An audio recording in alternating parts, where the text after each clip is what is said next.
Good afternoon, students. So today we'll be studying about the valence bond theory, which we also call as VBT. Remember, students, this theory is very important because many a times in your exam, most of the marks from this units are carried from this part. Okay, mainly a 3-mark question can come from this part. Now this valence bond theory, as we have already learned, what is this theory? This theory was developed in order to tell us about the bonding. Okay, type of bonding of coordination compound.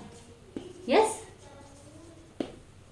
this theory was actually given in order to study the type of bonding the coordination compounds have. Next, in order to know their structure, yes, and in order to know their properties as such, optical and magnetic properties. Okay, so this theory was generally given for these 3 reasons: in order to know the bonding, structure and properties. And this theory is not new, you all have studied this theory in class 11. Okay, but we won't be using the way we have studied in class 11. Okay, we'll be using an extended version of this theory. And this theory, okay, this valence bond theory which we have studied in class 11, it's been extended by a scientist named Pauling. Okay, he extended the valence bond theory in 1931 in order to study the bonding nature and the structure of coordination compounds. Okay, so according to this theory, what are the main postulates? We'll look at that one. So what are the main postulates? The first postulate says that in a coordination compound, the bonding arises because of the donation of electrons from the ligand to the metal. Okay, ligand being represented by L and my metal being represented by M. So the bonding arises because of the transfer of electron from the ligand to the metal. That means it's a coordination bond only. Yes, of course we know coordination compounds, they have coordination bond. Okay, but from where to where? Ligand to the metal. That means how many ligands will be there? Always remember that the electrons will go from the ligand to the metal. That means ligand is the donor and metal is the acceptor. Okay, acceptor what? Electron acceptor. Okay, so this was the first thing that the valence bond theory said. Now the second point. So the second point is related to the first point only. Now if my ligand is donating the electrons to the metal, that means the metal must have vacant orbitals in it. Yes, because if it has to accept those electrons, it must have a space where it can accommodate those electrons. So it should have vacant orbitals, because we know where does the electrons stay? They stay at the orbitals. Now again, we also know that all the orbitals, they do not possess the same energy. Yes, in the vacant orbitals must be present in the metal atom. Okay, that means the M atom. Now again we know that in my metal atom there will be different orbitals. There will be S, there will be P, there will be D, there will be F. Yes, so among all those orbitals, we know all of them, they don't have the same energy. So if they don't have the same energy, they cannot accommodate the electrons in them. So in order to make the orbitals to have the same energy, they will undergo the phenomenon which we call as hybridization.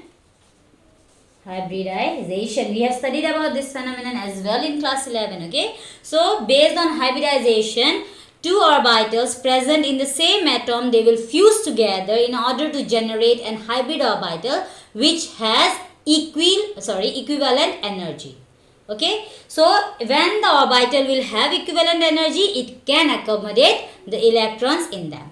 Now based on the hybridization, since according to the valence bond theory, the metal orbitals will undergo hybridization in order to give us hybrid orbitals of equal energy, they will also generate a structure. Okay, because we know from hybridization we can know about the structure of the complex.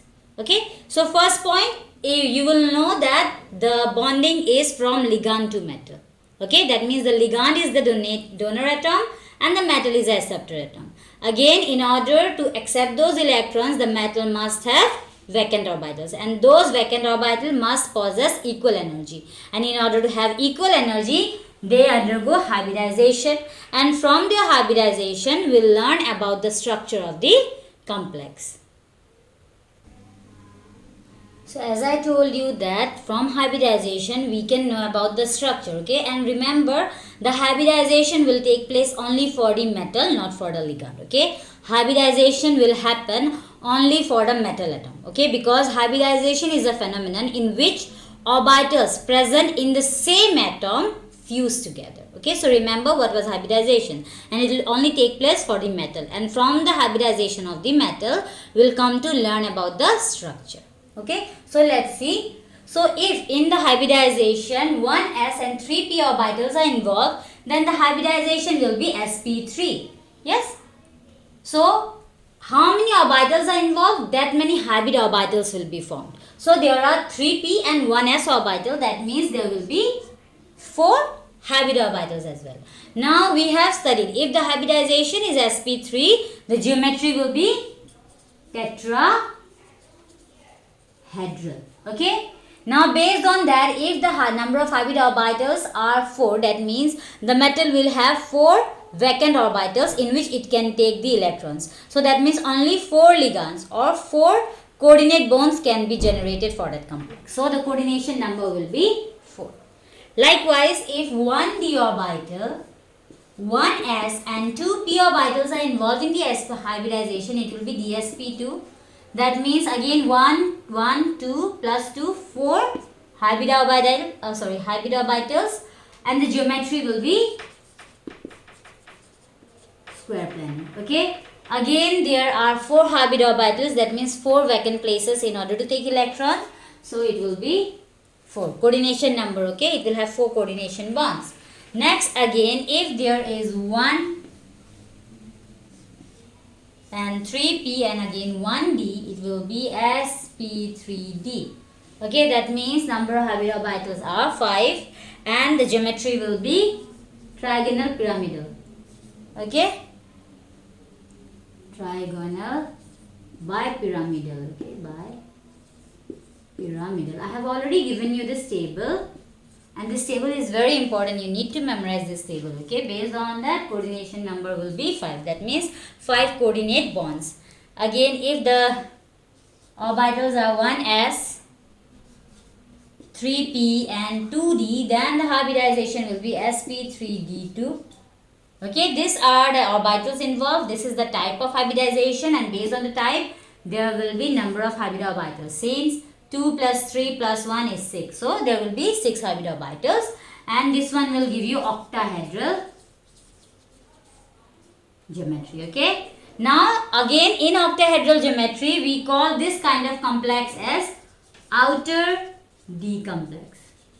Okay, we'll study the examples in order to learn, but over here in the hybridization, you can see the d orbital is present on the outer side. So, we call this as outer D complex. And again, the coordination number will be 6. Second one is D2, S1 and again P3. So, this one will be D2, SP3. Yes. So, over here also, number of hybrid orbitals will be same. And both this hybridization have the same structure, that is octahedral only. And coordination number will be 6. But over here, like this one was outer D complex, over here the D orbital is inside. So this one will be known as inner D complex. Okay. Now make sure to understand this, okay, and memorize this one, because this is very important. In exam, they will be asking you the application. We have to know this. What kind of hybridization will give what kind of geometry, and based on the hybridization, what will be the coordination number. Okay. So this was the third postulate given by valence bond theory. Let's go to the next one. Now the fourth one. Of course, we came to know from the first one that the bonding will be like this. Yes. And this one should have vacant orbital, yes, of equal energy. That means hybridization will be there, and from the hybridization we'll learn the structure.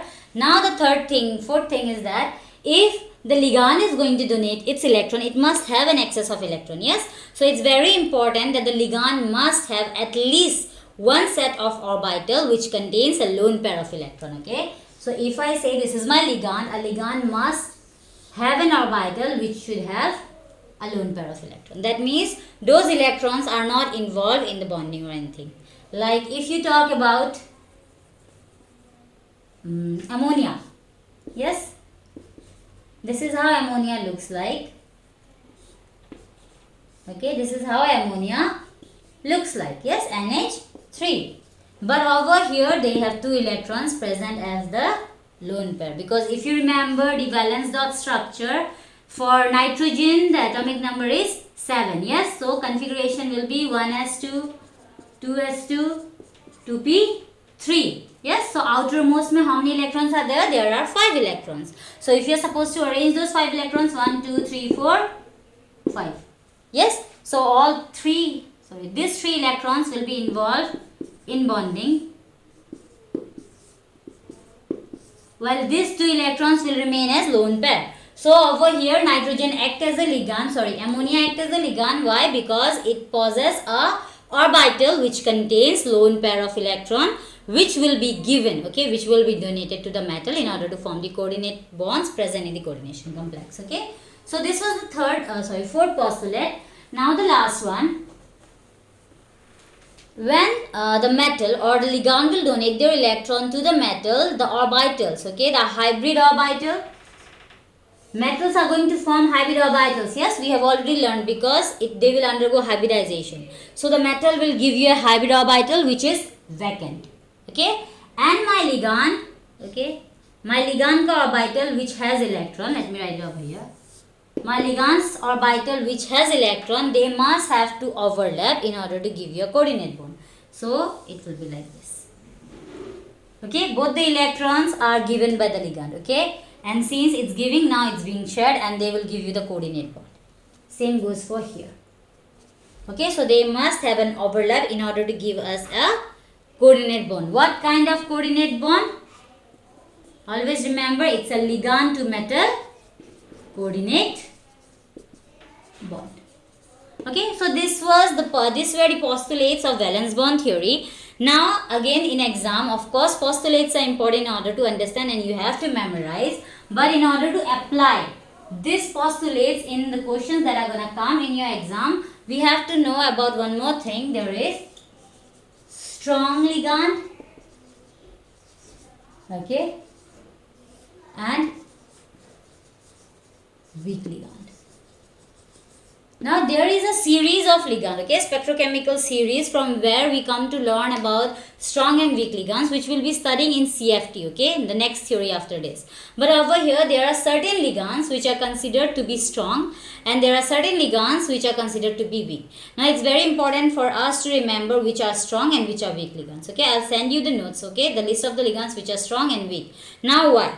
Now if in a complex there is a strong ligand, then due to the presence of that strong ligand, the unpaired electrons present in the orbitals of the metal, they will start pairing up. Okay, like example, this is my metal and let us suppose that they have orbitals like this. Okay, I hope you can understand the orbitals. This is S, this is P and this is D. Yes, now let us suppose it has some electrons like this. Yes, these are the electrons. Now if I say that this metal, it's forming a complex or a coordination compound with a strong ligand. Okay, in a complex there is this metal along with a ligand which is considered to be a strong ligand. Okay, you can take the example of Cn. Okay, Cn negative, it's a strong ligand. So if I have Cn ligand in my metal complex with M, what will happen? Because of the presence of this Cn negative ligand, which is a strong ligand, these three unpaired electrons, they will pair up. Okay, they will start pairing up. So one will remain here and this one will come here. This one will stay here. Okay, because no other electrons are there in order to pair up with this one. This one will be the configuration. Okay, why? Because the complex has a ligand Cn negative, which is a strong ligand. Okay, so that means if in a complex I have a strong ligand, due to the presence of that strong ligand, the unpaired electrons of my metal complex, they will pair. Okay, they will pair up. And in case if my ligand is not a strong ligand but it's a weak ligand, as per example water. Okay, now water is an example for weak ligand. So if my complex has a weak ligand, that is water, then for that case what will happen?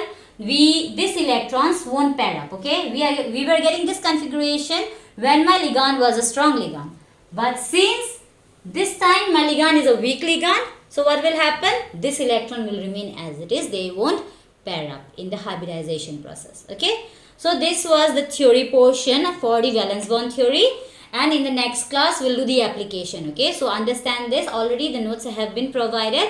So in the next class we'll do some applications. Okay, that means prediction of the structure, hybridization and properties of different metal complexes using VBT theory.